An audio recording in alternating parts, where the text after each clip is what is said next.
자, 안녕하세요. 김광삼 변호사입니다. 지난 회에 예고한 바와 같이 여러 가지 저의 유튜브 영상을 보고 굉장히 궁금하신 분들이 이제 댓글을 상당히 많이 다셨어요. 그래서 오늘은 그 댓글에 대해서 제가 여러분에게 답을 하는 그런 형식으로 오늘 유튜브를 진행할까 합니다. 그 유튜브 댓글에는 어떤 것들이 올라왔죠? 전 애인의 함정편 재미있게 구독했습니다. 다음 얘기가 기대됩니다. 그런데 그 여자분의 무고죄는 묻지 않았나요? 이제 무고죄로 고소는 하지 않았어요. 그런데 특히 뭐 형사 사건도 마찬가지고요. 이제 성범죄 사건에서 죄가 없는 판단, 즉 검찰에서 무혐의 판단. 이제는 뭐 검경 수사권 조정이 됐으니까 경찰에서 불송치를 하겠죠. 또는 이제 법원에 가서 무죄를 받았을 때 많은 분들이 나는 무죄고 무혐의 받았으니까 무고죄가 당연히 되는 것이 아니냐. 그래서 무고죄로 고소하고 싶다 이런 말씀을 많이 하세요. 그리고 사실 일반적인 우리가 생각에 의하면 어떻게 보면 나는 죄가 없는 걸로 판정됐으니까 피해자 측이나 고소인이 허위로 고소한 것이 또 어떻게 보면 분명히 맞다고 생각할 수밖에 없거든요. 그런데 우리가 무혐의나 무죄의 특징은 뭐냐면 죄가 인정이 되지 않는다는 것이지 사실은 어떤 일이 있었는지에 대해서는 판단하기 어렵다는 거예요. 그러니까 증거가 부족해서 죄를 인정하기 어렵다는 거예요. 그러면 사실 고소하는 입장에서는 서로 뭐 완벽하게 합의에 의해서 내가 뭐 성관계를 했다, 뭐 같이 스킨십을 했다 그런 게 아니고 나는 내 의사에 반해서 했다. 그 의사에 반해서 했다는 것은 그 피해자의 어떤 심리 상태잖아요.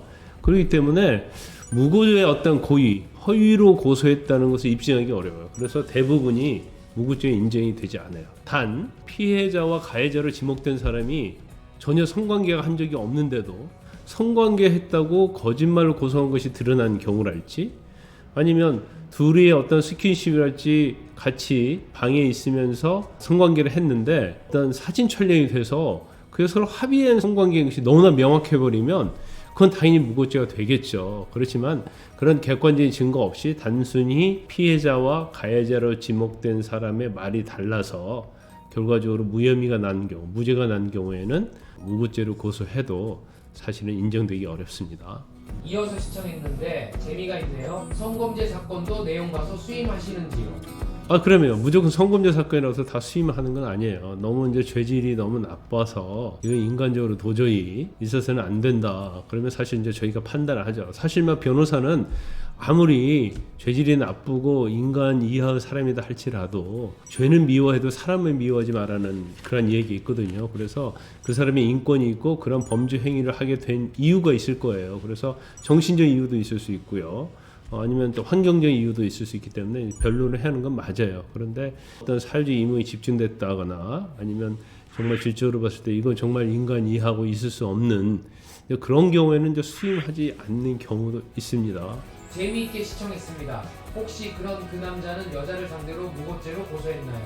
아니 안 했더라도 무고죄가 고소가 가능한지 묻고 싶습니다. 그 남자는 억울하게 소송 시간과 여타 비용이 지출했을 것 같은데. 일단 뭐 무죄나 무혐의를 받게 되면 사실 이제 변호사 비용이랄지 시간이랄지 아니면 정신적 스트레스가 어마어마하죠. 그래서 누구나 거기에 대해서 이제 보상을 받고 싶어 해요. 그런데 상대방을 무고죄를 일단 처벌하기 굉장히 어렵고 또 무고죄가 된다 하더라도 상대방이 합의하지 않으면 사실 그런 보상은 받기 어렵습니다. 그래서 많은 사람들이 변호사를 선임하면서 나중에 무혐의나 무죄가 되면 피해자한테 변호사 비용을 받을 수 있나요? 이런 얘기를 하는데 결론적으로 말씀드리면 받을 수는 없어요. 택시 드라이버 편. 택시 기사님의 경우에는 무죄로 나오겠지만 혹시 성매매로 죄를 받지 않는지 궁금합니다. 원칙적으로 200달러를 주고 성관계를 하기로 했잖아요. 그러면 성매수가 되고 성을 판교되잖아요. 그래서 처벌받는 게 맞긴 맞아요. 그런데 성매매에 있어서 성인을 상대로 한 성매매는 지금 사실은 성매매가 이루어진 건 아니죠. 성매매 미수범이 없어요.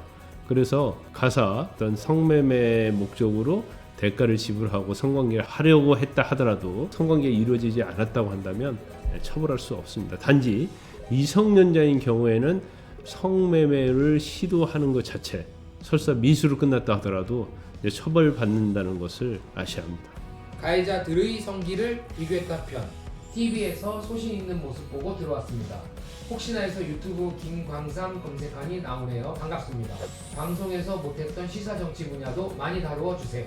사실 이제 유튜브 시작한 지 제가 얼마 되지 않았어요. 그런데 제가 이제 변호사고 성범죄와 관련해서 상당히 이제 무죄나 무혐의 받은 사건을 제가 시리즈로 하고 있는데 이것을 하는 자체는 사실은 남자건 여자건 이걸 상당히 들어두면 여러 가지 많이 도움이 된다고 봐요. 그리고 또 자식을 둔 부모님들 입장에서도 경청을 하면 여러 가지 잘못되면 이제 억울한 그런 상황에서 벗어날 수 있는 그런 지혜가 생긴다고 봅니다. 그래서 하고 있는데 아마 앞으로 유튜브 영역은 물론 이제 제가 변호사하고 검사 출신이긴 하지만 그 영역에 한정되지 않고 경제 분야랄지 그건 뭐 주식이나 암호화폐도 될 수 있고요. 또 뭐 부동산과 관련된 부분도 될 수 있고요.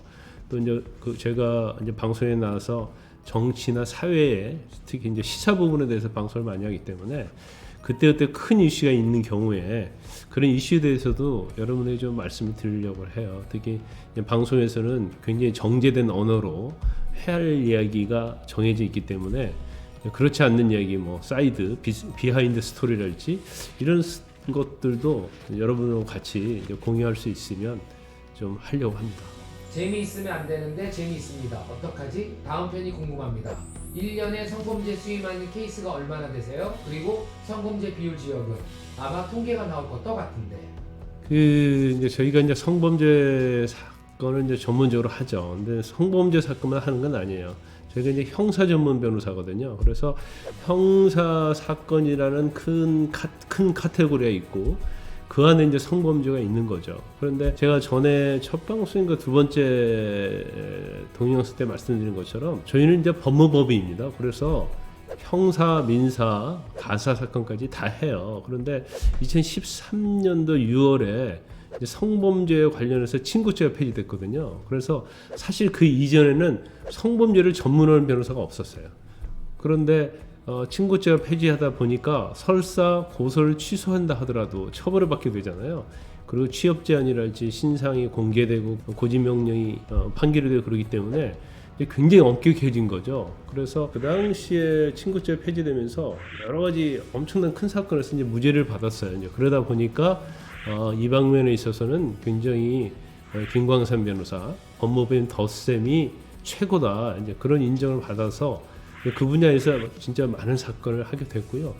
비율 자체를 뭐 이건 어떻게 보면 우리 영업에 관한 상황이라서 어느 정도 된다 얘기할 수는 없지만 상당 부분 많이 하고 있다. 어떻게 보면 특히 제가 직접 관여를 많이 하기 때문에 그 분야에 있어서는 성범죄 분야에 있어서는 뭐 대한민국 최고다 이렇게 저는 또 감히 자부할 수 있고요. 그 외에도 뭐 사기랄지 법무사 횡령, 배임 전반적인 형사 사건을 굉장히 많이 하고 있죠.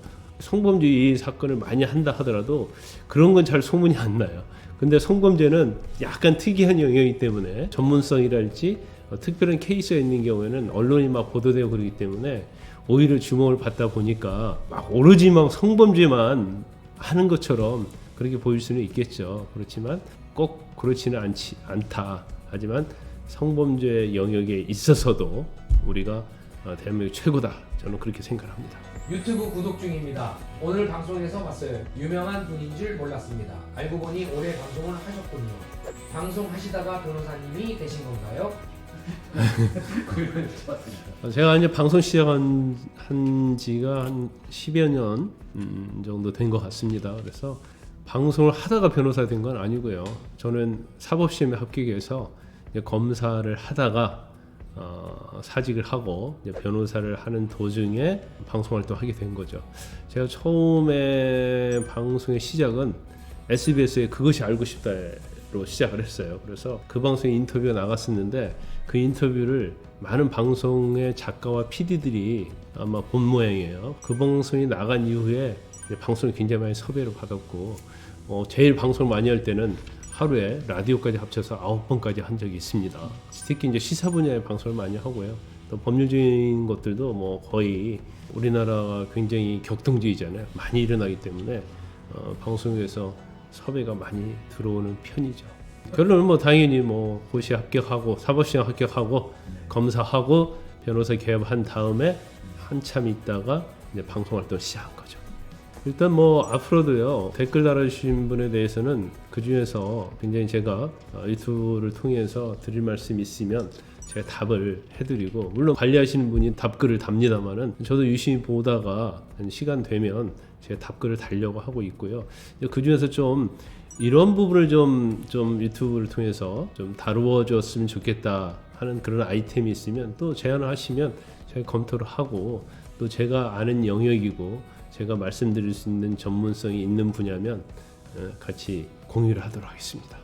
이제 댓글에서 이렇게 여러분들이 이제 비트코인과 관련된 뭐 사기랄지 암호화폐죠. 그러니까 암호화폐, 가상화폐 관련된 사기, 그리고 그에 대해서 상당히 궁금하신 분들이 많이 있는 것 같아요. 그래서 사실 제가 그 암호화폐랄지 가상자산, 가상화폐, 블록체인 이런 데 굉장히 관심이 많이 있고요.